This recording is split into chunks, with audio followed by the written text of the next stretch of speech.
संभल के सीईओ अनुज चौधरी ने होली और रमजान के जुमे पर जो बयान दिया था, उसके बाद उस बयान पर शंकराचार्य विमुक्तेश्वरानंद सरस्वती का पलटवार सामने आया है।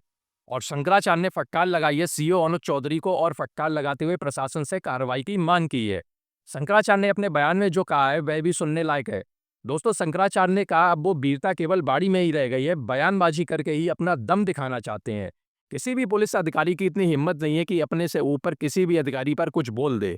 तो उनके ऊपर के अफ़सर जिस तरीके की बात करते होंगे, जिस तरीके की भाषा का इस्तेमाल करते होंगे उनके बीच में, उसी आधार पर अनुज चौधरी का बयान वायरल हुआ होगा। और जब ये बयान सामने आया, उसके बाद से ही स्वामी अभिमुक्तेश्वरानंद महाराज की इस बयान की चारों ओर चर्चा हो रही है। और शंकराचार्य ने सिर्फ इतना ही नहीं कहा दोस्तों, शंकराचार्य अपने बयान में आगे यह भी कहते हैं कि प्रशासनिक पदों पर बैठे अधिकारियों को संस्कृति और परंपराओं का सम्मान करना चाहिए। यदि कोई अधिकारी हिंदू आस्था पर टिप्पणी करता है तो ये समाज के लिए चिंताजनक है। ठीक उसी तरीके से बाकी लोगों की संस्कृति पर टिप्पणी नहीं करनी चाहिए। और ऐसा रिएक्शन देने के बाद उन्होंने प्रशासन से सीईओ पर कार्रवाई की मांग की है।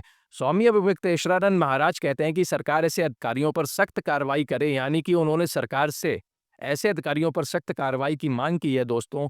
संभल के सीईओ अनुज चौधरी होली और रमजान का जुमा एक ही दिन पड़ने पर अपनी बात कह रहे थे, अपना बयान दे रहे थे, और उन्होंने जो बयान दिया उसके बाद हड़कंप मच गया। होली एक दिन आती है, जुमा साल में 52 बार आता है।